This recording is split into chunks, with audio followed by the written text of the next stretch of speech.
Welcome back. This is Module 7, Tools to Help You Run Your Business. I've referred to a number of these tools already and even given you some sneak previews, but here they all are together in one single module. First of all, lesson planning. I absolutely love tummy.com. It's a bit of a weird name, isn't it? But I find it so helpful in my lesson planning, not least because it's so much quicker than me drawing stick figures. And also if I want to tweak or change it, I haven't got to kind of start all over again as I would if I was drawing things out. You can set up your favourites, so your favourite postures there. You can duplicate previous weeks and change, taking out postures, adding in new ones. You can search for, say, warm-ups, or you can search, you say you want to do something on hip opening, you can search for those.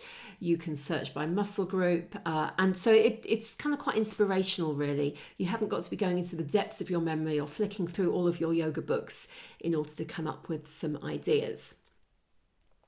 It will also help you work with different props. So for instance, a yoga wheel or a strap, or working in aerial yoga or using a Swiss ball. So so much opportunity there, really, and they're always really lovely as well if you want to have any help.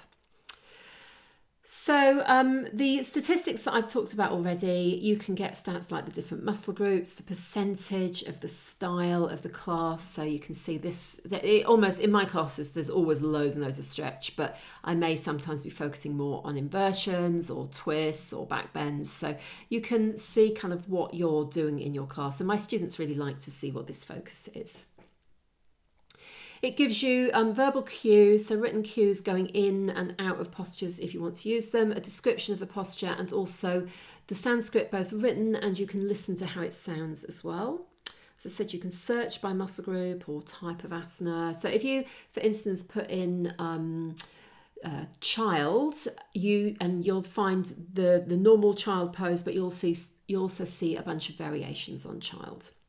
And you can print a PDF out for the class. You can either email that to them, put them up in your group, or just have screen grabs of them if you would like as well.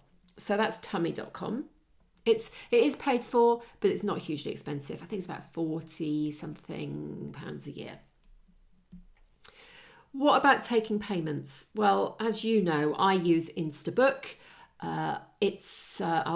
I'll just jump to the next slide, actually. Instabook is £40 a month nowadays if you're starting a new account with them. It's about 90, I think, if you're a whole studio that's got lots and lots of teachers. Plus you pay a small percentage to Stripe, their payment processor, for commission. You can see this is what it looks like in an admin view, so I can see how many people are booked for these classes. And this is how it looks to a student, in terms of what they want to buy, what class packs they want, membership, and so on and so forth, how much it all is. And there is a listing of the different classes that's available. They just click to book, and then they get the option to how to pay. So that's Instabook. Let's just go back. How else could you take payments? Well, people could obviously pay you through PayPal. If you want to take cash in class, you could, or if you want to take credit cards in class, SumUp is worth having a look at. It's a little credit card machine, not expensive to buy, about £40 or something. You set up a quick account with them. They take a percentage of each sale. It's not that much, but it's a way of taking credit card bookings. But of course, you've got to have the person there with a card to use it. So you're not going to be able to enable them to do that from home with SumUp. Traditionally, yoga and Pilates teachers just get people to transfer money into their bank accounts. So you can do that if you like. I think it's less and less the modern way, though. I don't see many new teachers setting up like that. And there will be extensions in websites such as WordPress and Squarespace that enable you to take payments via the website. They will typically be through Stripe or PayPal. I've not worked with any of them myself, which is why I'm not recommending them, but your web developer may well have some ideas for you. And then we've talked, haven't we, about block booking, discounts, pay-as-you-go, that kind of thing. What about keeping accounts? So I've shared with you some of my accounts. I just do that on Excel. But if you want to just do it in a way that's super straightforward and sort of guide you through the process so that your tax return at the end of the year is really easy, then you could use some of these softwares. So Free Agent, Xero, QuickBooks or Wave. There are others available. I use Xero for my Digiterati Academy stuff. You just photograph your receipt when you purchase something, pop it in, and it's all done and dusted. And then when students buy from you, buy a class, you just put that information into Xero or whichever one you're using. I've done some work with Free Agent. I think that's the one I'd recommend to you as yoga teachers if you are looking for one recommendation. But you may well want to be researching these. You do have to pay for them all.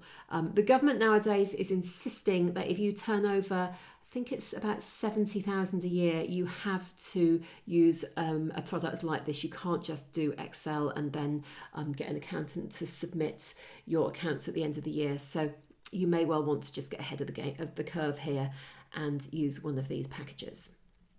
I've used the Google suite of products quite a lot, particularly when I was first starting out. So I actually used Google Sheets before I got my booking app. I got this sheet, people could put their information in themselves, so I just popped some dates in. I got people to put their names, their email addresses in. If they'd completed the student information form, I put that in as yes. I perhaps asked them for some flexibility, on availability, on dates. And then if the person didn't turn up, I then put a line through their name. Now, the downside of this, of course, is their names and email addresses are available to everybody else that sees that sheet. They obviously were all aware of that, but that's not going to work for everyone. And anyone could edit that as they wanted. I mean, you can make it so that all they can do is see it and not edit it. So, you could do it without the email address on. So you could, you've just got publicly available to your students through the link that they can see who's booked into which classes. Don't show the email column. And that may be a way that you want to communicate. So that's Google Sheets. Something else from the Google suite is Google Forms. I use this to get my information about students in. So what's their name, email address, telephone number, how old they are. I actually ask them to agree to the email address being used. This is GDPR regulations. I ask for previous experience of yoga. I ask what they hope to get out of the yoga classes. This is such a useful field for me because I then know that they prefer to focus, for instance, on flexibility. I know which are wanting to lose weight. I know which want to focus on strength. I've then got a bunch of stuff to do with medical issues and, a bit of a disclaimer there. What days, times are you interested in? So, that may be useful to you. If you don't want to ask these questions, you obviously don't need to. Terms and conditions there. And then I'm getting them to go. I mean, in this instance, it was going to the Google Sheet to see which classes they'd like to come to. Nowadays, I'd have them going into my Instabook. So why not do that online as a Google form rather than you printing out sheets, having to get them to fill it all in at the beginning of class and you potentially then having to copy and paste, to type up actually all of their email address details and everything into your database. Something else from Google here is Google Polls. Now you may well have come across something like SurveyMonkey to do surveys. I wanted to do a survey. And I did look at SurveyMonkey, but do you know what? I figured that I could get more of what I wanted to do in Google Polls than I could with SurveyMonkey. And I found it incredibly easy to set up. Just Googled how to use a Google poll and within 10 minutes had pretty much, got it up and running. So this is fairly, got 60 responses here. So, lots and lots of people replying. And I'm getting some information from people.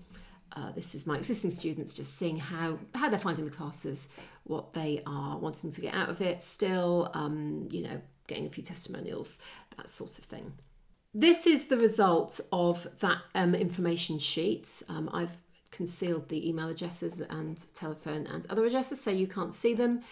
But in one sheet can see everything that my students have told me. So I've got all their contact details, their previous experience of yoga, what they're looking for, but particularly any medical issues. So they are there at a glance for me, particularly when I have someone new into class. So that is really useful. That's the end of Module 7. Please put any questions into the comment thread below. We are going to come back for Module 8 after this, and that's all about other ways to communicate with your students. I'll see you then.